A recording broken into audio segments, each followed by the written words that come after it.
Hi welcome back to our YouTube channel inside reaction. मैं हूं ईशा तारिको, मेरे साथ हैं। मैं हूं फैसल। अभी हमने जो है सर रतन वीडियो, टाटा की लाइफस्टाइल के ऊपर थोड़ी सी वीडियो देखी थोड़ी है। सी मतलब उनको उनके हर सेक्टर के बारे में थोड़ा लाइफस्टाइल, उनकी जनरल फैमिली ओवरव्यू और था। उनका जो इनकम वगैरह था उसके बारे में थोड़ा थोड़ा रिव्यू दिया गया था। लेकिन जो अब वीडियो है वो स्टडी आईक्यू की और सर प्रशांत धवन की है।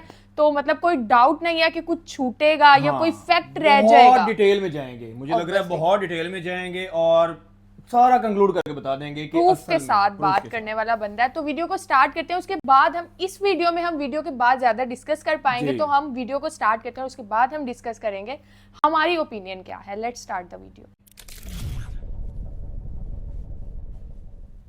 नमस्कार, वेलकम टू स्टडी आईक्यू। मैं हूं Prashant Dhawan. India's legend Ratan Tata has passed away. देखिए, आज के समय हर एक इंडियन दुखी है क्योंकि देखो, यहाँ पे आपको समझना होगा, हमें एक बार को पता था कि एक ना एक दिन ये दुर्भाग्यपूर्ण दिन देखना होगा, मगर हम सब में से कोई तैयार नहीं था। हम सब लोगों ने सारी उम्र रतन टाटा को देखा है कि किस तरीके से इन्होंने इंडियन इंडस्ट्री को लीड किया है, भारत की इंडस्ट्री में, ओवरऑल इंडस्ट्री में इतना कंट्रीब्यूशन दिया है। हम सब लोगों ने इनसे प्रेरणा ली है, मगर अब ये जा चुके हैं। और इनके बारे में आज के समय क्या क्या कहा जा रहा है। इंडिया ने देश की चमक खो दी है। इंडिया के टाइटन ये जा चुके हैं। रतन टाटा कोहिनूर थे भारत के। भारत आज के समय अपने कोहिनूर को अलविदा कह रहा है। ऐसी बातें देखिए, मैं आपको बता दूं, बहुत कम लोगों के बारे में कही जाती है। Ratan Tata was the man with no haters. और रतन टाटा का जो जीवन है, ये मैं आपको बता दूं, आने वाले कई दशकों तक, परहैप्स कई सदियों तक, बहुत सारे इंडियन इंडस्ट्रियलिस्ट और इवन मैं कहूंगा बाकी इंडियंस जो अलग फॉर्म्स ऑफ लाइफ में हैं, सबको प्रेरित करता रहेगा। और आप एक बात नोट करिएगा, आज से कुछ दिन पहले ही ये रिपोर्ट्स आ रही थी कि रतन टाटा की तबीयत खराब है। मुंबई का जो ब्रीच कैंडी हॉस्पिटल है, वहां पे ये एडमिट है ना। जैसे ही ये रिपोर्ट आई ना कि इनकी तबीयत खराब है, कुछ यहाँ पे हो ना जाए, रतन टाटा ने ट्वीट करी कि मेरे बारे में आप चिंता मत करिए। और literally as a humble human being, जो नहीं चाहता था कि उनके बारे में सोचकर कोई चिंता करे, इन्होंने ये कहा कि thank you for thinking of me, there is no cause of concern, आप लोग चिंता मत करिए ना। ये इनकी आखिरी ट्वीट थी क्योंकि 2 दिन बाद ही अचानक से बिकॉज ऑफ ओल्ड एज इनकी तबीयत बहुत ज़रा खराब हो गई और मुंबई के ब्रीच कैंडी हॉस्पिटल में इनकी डेथ हो जाती है। और रतन टाटा साहब का जो ये 86 ईयर्स का जीवन था ना, इसमें इन्होंने इतना कुछ अकॉम्प्लिश किया, इतना कुछ देखा है कि आज के समय जो भी इनके बारे में लिख रहा है, जो भी ट्रिब्यूट्स इनके बारे में लिख रहा है, वो इनकी जर्नी को भी मेंशन कर रहा है। फॉर एग्जांपल, देश के प्रधानमंत्री ने इनके बारे में जब ये ट्वीट लिखी, उन्होंने ये कहा कि Shri Ratan Tata ji was a visionary business leader, a compassionate soul. देखिए, ये इनके बारे में सब लोग कह रहे हैं, business leader, obviously he was one of a kind. मतलब आप अगर एक बार को मैं आपसे एक सवाल पूछूं ना, भारत का मोस्ट वैल्यूएबल ब्रांड 2024 में क्या था, तो आपको पता है सही आंसर क्या है? सही आंसर यहाँ पे है टाटा। और पिछले कई सालों से लगातार आप अगर देखो तो जब भी रिपोर्ट्स पब्लिश होती है, जब भी रिसर्च होती है कि इंडिया में, देखिए, ब्रांड्स की कमी नहीं है। रिलायंस, महिंद्रा, बहुत सारे ब्रांड्स हैं इंडिया में, इन्फोसिस है, मेजर ग्रुप्स आज के समय खड़े हो चुके हैं, मगर इंडिया के मोस्ट वैल्यूएबल ब्रांड की अगर हम बात करें तो वो आज भी टाटा है। और इस ब्रांड को बनाने में मैं कहूंगा 2 लोगों का क्रिटिकल रोल रहा है। एक तो जमशेदजी टाटा, जिन्होंने टाटा ग्रुप को फाउंड किया था, और उनके पोते रतन टाटा। इन दोनों का मैं कहूंगा सबसे बड़ा कंट्रीब्यूशन रहा है in making Tata India's most valuable brand. और इंडियाज मोस्ट वैल्यूएबल ब्रांड ये लोग ऐसे ही नहीं बने। आप अगर कोई भी सेक्टर देख लीजिए, वहां पे आपको Tata state of the art services provide करता हुआ दिखेगा। डिफेंस में आप देख लीजिए, टाटा एडवांस सिस्टम आपको मिलेगा। ग्लोबल ट्रेडिंग में टाटा इंटरनेशनल ग्रुप है। आईटी में टीसीएस, इंडिया की लीडिंग आईटी कंपनी। उसके अलावा टाटा स्टील, वोल्टास, कई ब्रांड्स हैं, लोगों को पता भी नहीं है कि ये एक्चुअली टाटा ग्रुप के अंडर आते हैं। कई इंटरनेशनल ब्रांड्स हैं, जैगुआर, उसके अलावा Trent, Tata capital, air India, Vistara, Tata communications, एक ह्यूमंगस ग्रुप है। और हर जगह आप देखोगे टाटा ग्रुप ने state of the art service deliver करी है। और इसके पीछे देखिए, क्रिटिकल रोल मैं यहाँ पर इसलिए कहूंगा 2 लोगों का है।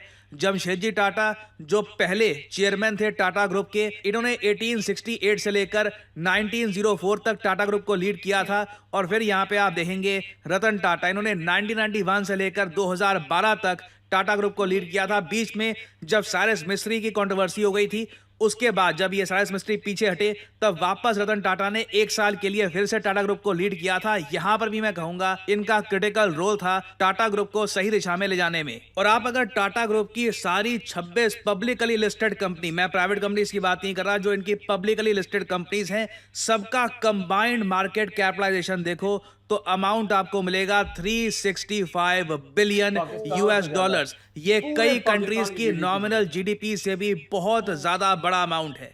अब यहाँ पे तो आपने देखा कि ये था इम्पैक्ट रतन टाटा का एज एन इंडस्ट्रियलिस्ट। नाउ अब आप समझ सकते हैं कि कितनी बड़ी बात है कि एक तरफ तो आप इतने बड़े इंडस्ट्रियलिस्ट हो, आपने इतने बड़े ग्रुप को लीड किया हो, मगर तब भी जब आपका निधन होता है ना तो लोग लिखते हैं he was a compassionate soul. और ये लाइफ में मैं आपको बता दूं अकॉम्प्लिश कर पाना बहुत ही मुश्किल होता है कि आप एक बार को प्रोफेशनल लाइफ में इतना कुछ अचीव कर पाए, मगर तब भी जब लोग आपको याद रखें ना, लोग कहेंगे क्या हम्बल आदमी थे, क्या कंपैशनेट आदमी थे, he was an extra ordinary human being. ये मोदी जी ने लिखा है। और मैं आपको बता दूं मोदी जी बहुत रेयरली ऐसी लैंग्वेज यूज करते हैं किसी के निधन पर। He provided stable leadership to one of India's oldest and most prestigious business houses, जैसे मैंने आपको बताया। मगर तब भी जो लास्ट लाइंस हैं मोदी जी ने जो इनके बारे में लिखी है ये है कि he endeared himself to several people thanks to his humility. ये सब लोग बोलेंगे humble human being, kindness, kind human being and unwavering commitment to making our society better. देखिए इसका रीजन मैं आपको बता देता हूं। रतन टाटा ने अपने लाइफ टाइम में $1 बिलियन से भी ऊपर डोनेट कर दिए थे चैरिटी में। टोटल अगर मैं कहूं तो 9,000 से लेकर 10,000 करोड़ रुपए इन्होंने डोनेट कर दिए। अपनी इनकम का ही ये 60 to 70% डोनेट कर चुके हैं। उसके अलावा आप एक बार को सोच कर देखिए, जब टाटा ग्रुप सिर्फ $5 बिलियन पे था ना, अंडर रतन टाटा ये $5 बिलियन से $100 बिलियन तक गया। मगर तब भी रतन टाटा ने जो अपनी ह्यूमिलिटी है ये कभी नहीं खोई। और आज भी गूगल के जो सीईओ है सुंदर पिचाई, जब रतन टाटा के बारे में लिखते हैं वो ये कहते हैं कि मेरी आखिरी मीटिंग हुई थी रतन टाटा से एट गूगल, हमने बातचीत करी थी अबाउट हिज विजन। और इनके बारे में एक लाइन यहाँ पर नोट करना, he deeply cared about making India better, even though मैं ये कहूँगा as an industrialist he was phenomenal। आपके सामने हैं इनके रिजल्ट्स। टाटा ग्रुप में शायद ही आपको कोई ऐसा चेयरमैन मिलेगा जिनका इम्पैक्ट इतना बड़ा रहा हो कि 5 बिलियन से लेकर सीधा 100 बिलियन तक ले जाए एक ग्रुप को। But at the same time यहाँ पे आपको ये भी देखना होगा, कभी भी इनमें एरोगेंस नहीं आई, इनमें ये नहीं आया कि अब तो मैंने इतना बड़ा काम कर दिया, 100 बिलियन तक पहुंचा दिया ग्रुप को, मैं तो बंगले में रहूंगा, महल में रहूंगा, कुछ भी नहीं। रतन टाटा जिस घर में रहते थे ना उसकी वैल्यू बताया जाता है 175 करोड़ के आसपास की थी। ना मैं आपको ये बता दूं जो इनका कंट्रीब्यूशन रहा है टाटा ग्रुप में, जो इनकी खुद की नेटवर्थ थी, ये आराम से ये भी चाहते ना तो मल्टी मिलियन, कई आप कह लीजिए 1,000-2,000 करोड़ का कोई आलीशान घर बनाकर ये रह सकते थे। मगर ही वॉज अ हम्बल मैन। आपने कभी देखा नहीं होगा कि कोई बहुत बड़ी पार्टी कर रहे हैं या कुछ बहुत बड़े सेलिब्रिटीज के साथ हैं। बहुत ह्यूमिलिटी के साथ इन्होंने अपना जीवन बिताया है और इसलिए आज के समय every Indian is remembering him. और जब मैं कहता हूं एवरी इंडियन तो I literally mean every Indian. President of India से लेकर defence minister, leader of opposition, हर कोई आज के समय, स्टेट के जो चीफ मिनिस्टर्स हैं वेरियस, सब लोग आज के समय यही कह रहे हैं कि his demise will be an irreparable loss for Indian business world and society। और आप अगर रतन टाटा की पर्सनल लाइफ भी देखो ना तो बहुत ज्यादा ऑनेस्ट इंसान थे। जो ये ओपनली अपने इमोशंस एक्सप्रेस कर पाते थे ना, उससे भी साफ लगता था कि कहीं पे भी ना इनमें घमंड नहीं है कि दुनिया के सामने मुझे मखोटा पहनना है कि नहीं मैं तो रतन टाटा हूँ, I have to be this way. जब इनसे पूछा गया कि आपकी शादी नहीं हुई, डू यू फील लोनली, इन्होंने ओपनली बोला कि हाँ there were many times I feel lonely. काफ़ी बार अकेलापन मैंने महसूस किया कि मेरी वाइफ नहीं है, मेरी फैमिली नहीं है। ये चाहते थे, इनको जो फ्रीडम इनको मिली लाइफ में, इन्होंने उसको भी इंजॉय किया है कि इनके पास ये फ्रीडम है कि इनको किसी की चिंता नहीं करनी पड़ती, एक फैमिली की चिंता नहीं करनी पड़ती। But at the same time he did feel a little lonely. और इनकी स्टोरी जो है ये भी कमाल की है। 1962 इंडिया चाइना वॉर की वजह से इनकी शादी होते होते रह गई। जब ये यूएस में पढ़ रहे थे उस वक्त ही फेल इन लव, एक अमेरिकन महिला थी, उनसे इनकी शादी होने ही वाली थी, मगर अचानक से जब इंडिया चाइना वॉर आ जाती है तो यूएस में आप समझ लीजिए रिपोर्टिंग ऐसे हो रही थी कि बस चाइना आक्रमण कर देगा इंडिया पे, इंडिया को कब्जा लेगा, कुछ बहुत ही बड़ा इवेंट हो रहा है। और उस महिला के परिवार ने ये डिसाइड किया कि नहीं, हमारे लिए सही नहीं होगा कि हमारी बेटी इंडिया जाए, अभी तो वॉर भी चल रही है वहां पर। और इसी वजह से रतन टाटा की उस वक्त मैरिज हो नहीं पाई and eventually he never married. मगर आज के समय पूरा भारत इनको याद कर रहा है as our own family member. Ratan Tata ने बिल्कुल शादी नहीं करी, इनके बच्चे नहीं थे, मगर कई लोग हैं भारत में जो इन्हें एज ए फादर फिगर देखते होंगे, इनसे इंस्पिरेशन लेते होंगे एंड ये इंस्पायर करते रहेंगे इंडियन इंडस्ट्री को for a very very long time. The legend of India Ratan Tata, there will never be another one like him. Now finally आप लोगों से एक सवाल पूछूंगा इनकी लाइफ के बारे में, कमेंट सेक्शन में करिएगा उत्तर। क्वेश्चन यहाँ पर ये है कि रतन टाटा साहब का जन्म कहाँ हुआ था। ये हैं यहाँ पे आपकी ऑप्शंस, दिल्ली, चेन्नई, न्यूयॉर्क या फिर मुंबई। कमेंट सेक्शन में करिए उत्तर। जो लोग देंगे सही आंसर उनकी कमेंट को मैं हार्ट दे दूंगा ताकि बाकी लोग समझ पाएं कि सही उत्तर क्या है। और फाइनली हाँ जी शाह। अच्छा, मुझे जो सबसे ज्यादा आके होता है ना कि वो लाइक चले गए लेकिन उनके पीछे भी कोई नहीं है ना, मतलब एक उनकी फैमिली नहीं है, उनके बेटे नहीं है, बेटियां नहीं है, वो नहीं है। बाकी मुझे लगता है सारे ही उनके हैं। हाँ, लेकिन आप फैसल ये सोचते हैं कि ये जो इतना कुछ वो छोड़ के गए हैं, आपको क्या लगता है ये किसको मिलेगा? इंसानियत के लिए छोड़ गए हैं। वो जो विजन दे के गए हैं ना, वो जितने बिजनेस चलेंगे अब, हाँ। जाहिर है फैमिली से ऊपर आएंगे, या अगर फैमिली से नहीं आते तो इंडस्ट्री से ही उनकी जो टाटा ग्रुप है उन्हीं से ही कोई ऊपर आ जाएगा चेयरमैन।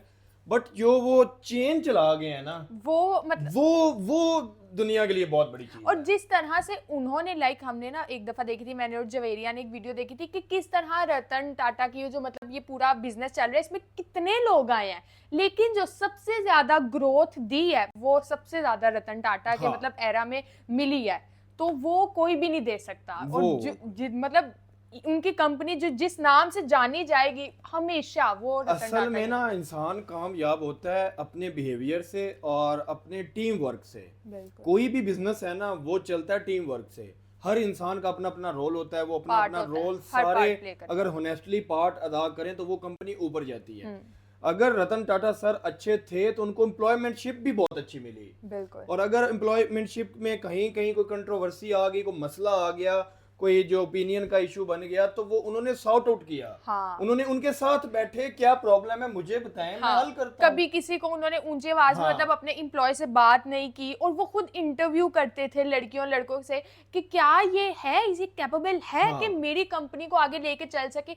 अच्छा, हम देख रहे थे कि वो इंटरव्यू में क्या देखते थे कि क्या ये लोगों का सोचते हैं या अपना सोचते हैं, क्या ये कंपनी का सोचेगा, इंडिया का सोचता है या सिर्फ अपना सोचता है। बिल्कुल, तो वो उन लोगों को जॉब पे रखते थे कि जो ऑल ओवर द वर्ल्ड लोगों का सोचते थे, जो मतलब जिस तरह के वो खुद थे, जैसे वो चाहते सोच थी ना, ऐसी उन्होंने एम्प्लॉयमेंट इकट्ठी की कि ऐसे ही लोग आए ताकि मतलब उन्हीं के विजन पे आगे चलें वो उसको लेकर। अच्छा, एक और बात यहाँ पे मैं जरूर करना चाहूंगा। अच्छा, सीन्स ये होते हैं कि बिजनेसमैन की ना कंट्रोवर्सीज आती हैं, उनके स्कैंडल्स आते हैं, जैसे अडानी के आ गए, जैसे अंबानी के आ गए। अच्छा, अभी तक मैंने बहुत कंगाला है, कोई कंट्रोवर्सी निकला है नहीं निकला, कोई स्कैंडल निकला है नहीं निकला, कोई स्कैम निकला है नहीं निकला।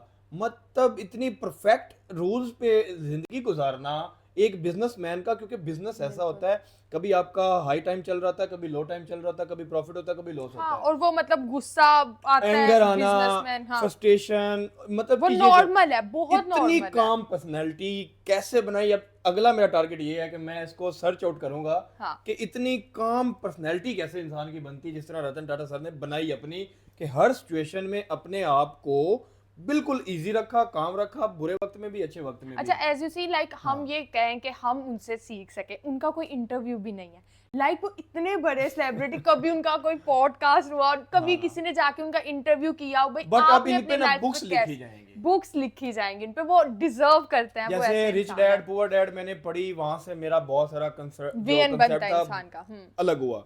अब मैं बहुत ये क्यूरियोसिटी है मेरी इस चीज की कि जल्द से जल्द रतन टाटा सर की ना एक लाइफ पे, उनके रूल्स पे, उनके बिजनेस रूल्स पे बुक बनाई एक बुक लिखी जाए जो कि उन्हीं के फैमिली मेंबर से, उनके एम्प्लॉय से जो बहुत उनके क्लोज क्लोज थे, वो ही लिख सकता है तो ना। वहां से आए और वो फिर दुनिया सीखे, चाहे वो इंडियन हो, पाकिस्तानी हो, अमेरिकन हो, इंग्लैंड वाला हो, कोई भी हो, इंसान से इंसान सीखता है और उसी से फिर वो ग्रो करता है। सो ओवरऑल जो है अभी प्रशांत धवन सर ने बहुत सारी चीज़ों की क्लैरिटी की। अच्छा, एज सुंदर पिचाई सेट के लाइक वो कहते कि लास्ट भी अभी थोड़े दिन पहले उनकी अगर बात हुई तो वो कहते कि मुझे सिर्फ इंडिया की भलाई चाहिए ना, तो मतलब वो मुझे बड़े वर्ड्स टच किए कि इतना पैसा होने के बावजूद उनके पास सब कुछ था, वो क्या सोचते अपनी थे, मट्टी को अपना देना, कंट्री, अपनी कंट्री, अपनी मट्टी। उन्होंने अपना मतलब पर्सनल लाइफ भी खराब की, लाइक अपनी शादी वाली वो भी हाँ। इंडिया की वजह से, अपने Sacrifice कर कंट्री, गए ना, हाँ sacrifice कर अपने गए। कंट्री की वजह से, और लास्ट वर्ड्स भी उनके यही थे कि मैं अपने कंट्री के बारे में सोच और मेरी अगली विश ये है कि इस तरह की सोच, इस तरह का विजन जो है ना, कोई हमारा पाकिस्तानी बिजनेसमैन जो है वो अडॉप्ट कर ले, बिल्कुल जो कि बड़ा मुश्किल दिख रहा है मुझे। मतलब अगर मैं मलिक रियाज की बात करूं, मियां मंशा की बात करूं, मैं जो टाइकॉन्स है हमारे ऊपर ऊपर बैठे हुए उनकी बात लेकिन करूं, उन्होंने तो कभी कभी कंट्री का नहीं सोचा बल्कि कंट्री को लूटा कभी है। आम लोगों के साथ वो नजर ही नहीं आए, कभी वो इन रोड्स पे जब नजर वो नहीं आए। निकलते हैं उनके साथ 200 गार्ड होते हैं भाई, समझ नहीं आती है Never. कहां से क्या, 50 गाड़ी आगे 50 गाड़ी पीछे, पूरा रोड तो block है वो मुझे जगह। अभी दूर दूर तक कोई दिखाई नहीं दे रहा। बट एक विश है, कभी शायद पूरी हो जाए मेरी, कि इस तरह हम भी जो है ना वो दिल से इज्जत करें इस तरह का अपने वीर वाला बिजनेसमैन इंसान की, जिस तरह चाहिए। आज पाकिस्तान में बैठा हुआ मैं इंडिया के बिजनेसमैन रतन टाटा सर की इज्जत करता हूँ ना, इस तरह मैं चाहता हूँ हमारे पास भी कोई एक आधा पीस ऐसा आ जाए जिसकी हम भी करें, हमारी विश हम है बात यार। कर सके ना। बट अभी हम क्यों नहीं करते? क्योंकि वो हमारे लिए नहीं सोचते। बिल्कुल। जब हमारे बिजनेसमैन हमारे लिए सोचेंगे तो हम फिर उनकी भी इज्जत करेंगे। तो कंक्लूड करें तो कोई अल्फाज नहीं है मेरे वी हैव पास, नो वर्ड्स, उनको एक दो वर्ड्स में मतलब नहीं कर बुलाया सकते, ही नहीं जा नहीं सकता कर जिस सकते। तरह की वो पर्सनालिटी थे। बाकी आप बताएं आपको कैसी लगी वीडियो, आपकी जो फीलिंग्स आप शेयर कर सकते हैं कमेंट सेक्शन में। हमारी वीडियो को लाइक करें, शेयर करें, कमेंट करते रहें, देखते रहें इनसाइड डायरेक्शन। Take care.